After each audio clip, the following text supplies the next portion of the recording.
حضور اکرم صلی اللہ علیہ وآلہ وسلم شب معراج میں بیت المقدس کی طرف جا رہے تھے۔ مصر کے قریب ایک مقام سے گزرے تو انہیں نہایت ہی اعلیٰ اور زبردست خوشبو آنے لگی۔ آپ صلی اللہ علیہ وآلہ وسلم نے حضرت جبرائیل علیہ السلام سے پوچھا کہ یہ خوشبو کیسی ہے؟ جواب ملا، فرعون کی باندی مشاطہ اور اس کی اولاد کی قبر سے آ رہی ہے۔ پھر حضرت جبرائیل علیہ السلام نے اس کا قصہ بیان کیا۔ مشاطہ فرعون کی بیٹی کی خادمہ تھیں، وہ خفیہ طور پر اسلام لا چکی تھیں۔ ایک دن فرعون کی لڑکی کو کنگھی کرتے ہوئے اس کے ہاتھ سے اتفاقاً کنگھی گر پڑی۔ وہ اٹھانے لگی تو اس کی زبان سے بے ساختہ بسم اللہ نکل گیا۔ اس پر شہزادی نے کہا، تو نے آج عجیب کلمہ بولا ہے، رب تو میرے باپ فرعون ہی ہیں، تو پھر تم نے یہ کس کا نام لیا ہے؟ اس نے جواب دیا، فرعون رب نہیں بلکہ رب وہ اللہ ہے جو مجھے اور تجھے اور خود فرعون کو روزی دیتا ہے۔ شہزادی نے کہا، اچھا تو میرے باپ کے سوا کسی اور کو اپنا رب مانتی ہے؟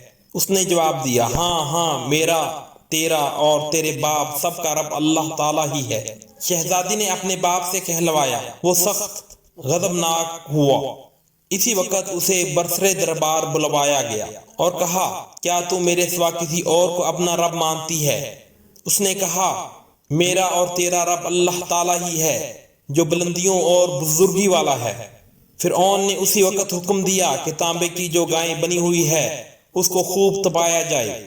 جب بالکل آگ جیسی ہو جائے تو اس کے بچوں کو ایک ایک کر کے اس میں ڈال دیا جائے، آخر میں خود اسے بھی ڈال دیا جائے۔ چنانچہ وہ گرم کی گئی۔ جب آگ جیسی ہو گئی تو حکم ہوا اس کے بچے کو ایک ایک کر کے اس میں ڈالنا شروع کیا جائے۔ مشاطہ نے فرعون سے کہا، بادشاہ ایک درخواست میری منظور کرو، وہ یہ کہ میری اور میرے ان بچوں کی ہڈیاں ایک ہی جگہ ڈال دینا۔